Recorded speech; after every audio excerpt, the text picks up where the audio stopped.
In any tournament, this is actually one of the greatest comebacks of all time. You look here, this was their only really good game with a lot, and they had to have a big game. So you can see, we'll watch it later on, but you'll see them being super aggressive late game because they know they need to get as many kills as they can to make their way up the leaderboard, with it being 6 points per kill. So let's get into watching this, seeing how they went about getting this comeback. So right off rip, of course, they get Pleasant uncontested. The thing with Pleasant is that it actually does take quite a long time to loot. The metal's not that great. It's not a really easy place to be able to rotate quickly and get surge from. But the great thing about Pleasant is if you pull zone, like they have done here, they have first access to some really good hills. So as I've got this 4x tier, you'll be able to see they have first access to take this, and even if zone pulls down this way, for some reason they've got that as well. So they've got lots of access to good hills here.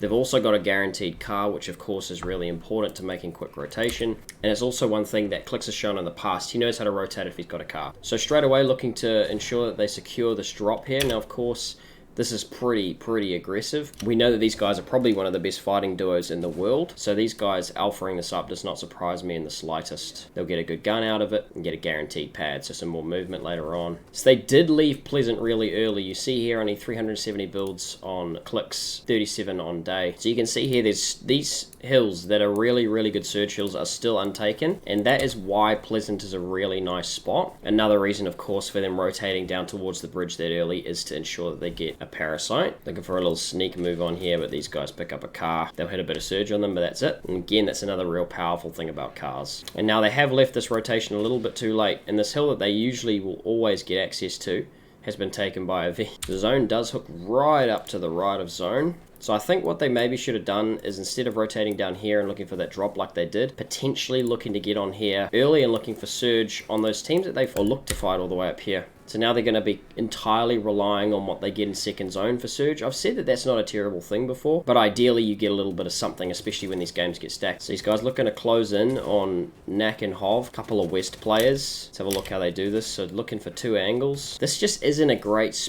time or a place to fight when you've only got as many mats as they do. You got to remember, they rotated straight to that drop. They looked for those parasites early, so they don't have any metal. They're gonna have to fight for it at some point. So doing it now before you've maybe farmed max wood, max brick, not a huge fan of that. But they're getting some good spray damage in. I'm gonna 4x this because it is a while before they make anything happen. And zone does continue to hook all the way to the right. And with that knowledge there, I think Deyy and Clix are going to essentially just look to rotate and farm as they go. They 100% know at this stage, though, that they're going to have to fight at some stage. And that's not a terrible thing. That's not a terrible thing for these guys. But I think having it pre-planned a little bit better, where they know where they're going to get their mats, would have made this much more consistent. And it actually also might explain why it took such a huge game at the end to bring this tournament together. So rotating in slowly, just picking up some mats along the way, and this is the kind of time that I was saying before, this is a good time to look for a fight. So 500 builds on Deyy, nearly 600 and 1,000 on Clix. That's some mats that you can fight with at least, and these guys, like I've said, or like everyone knows, one of the best fighting duos in the world. So again, zone doesn't hook, but they still have to make a move in, and there they go. That's all they needed, that one little push, and now from here they can look to push in on Magnolia. They get the finish and a pretty damn good refresh. We've now got Deyy sitting on 1,000 builds. We've now got Clix sitting on 1,200 builds. When you consider where they were before, that's really good. They're not going to let the solo get away, so they are going to do what they can to finish this off without bringing on any additional focus that they don't need. Just looking to control space around them, just be safe, make sure they're not taking any unnecessary damage. Really smart from Deyy, picking up Macwood there, which won't give them anything. Macwood was on flat 0 for basically the entire time. So really shambles mid-game. So it just goes to show how much in-game talent these guys have, because that was a bit of a struggle for them, and I'm surprised that they weren't fought harder through mid-game, where they could have easily ran out of mats when you looked at how much combined they had. They do pull half-half, which is always good, and they finally finish up Magnolia. He didn't have much as a solo there either. No metal, and metal's the one thing that they really need. Those extra hard mats. Where's Deyy at? Again, going into first moving, this is not bad at all for them. There's just no metal. So they've had no metal the entire game, and they haven't been able to pick one up with any of the 3 kills that they have either. This is one of those things, if you've never played in a final stack sort of lobby setting, you may not know just how laggy So they managed to find another kill on a guy trying to hold his floor. You just cannot hold floors against a double spray in these stacked lobbies. So really good awareness from these guys to make sure they find something. And always looking. Always looking. It's a thing that I probably say at every video. A tier 1 player, never sitting, never waiting. These guys could be better in terms of mats. Dey's got a 870. Clix has got 1300, which is really good. So they're going in with just over 2000 mats between the two of them.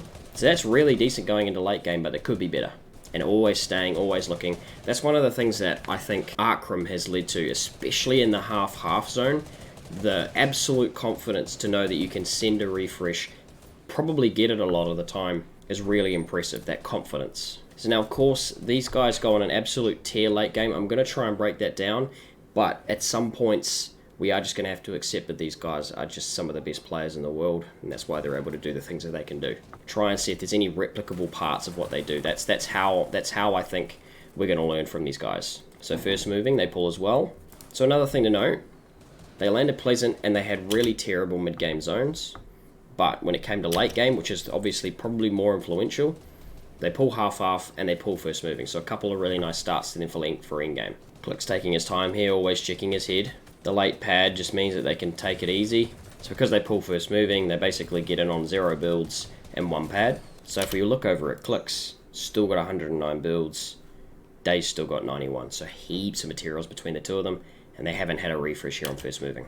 Moving into second moving, Clix doing a good job to establish themselves into an area that's not already taken by someone else's builds. And then playing very cautiously. They have mats to burn, and so they're making sure that anything that they don't own, they're covering or they're retaking. Deyy looking to play safe here, looking to take those builds as much as he can.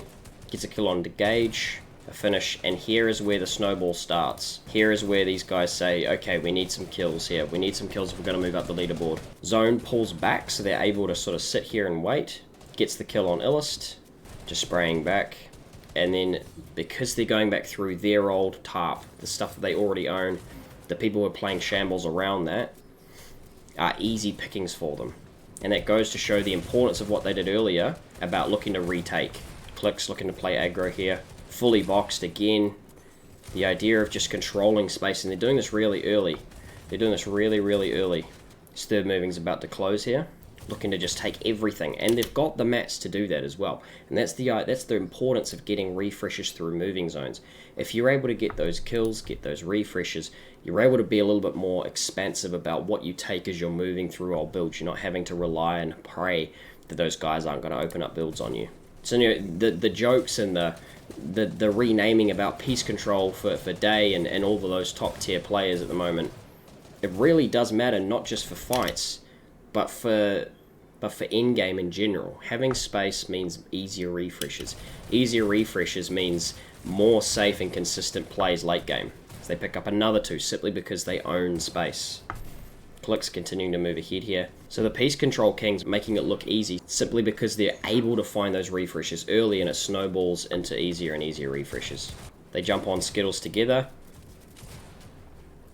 Oh.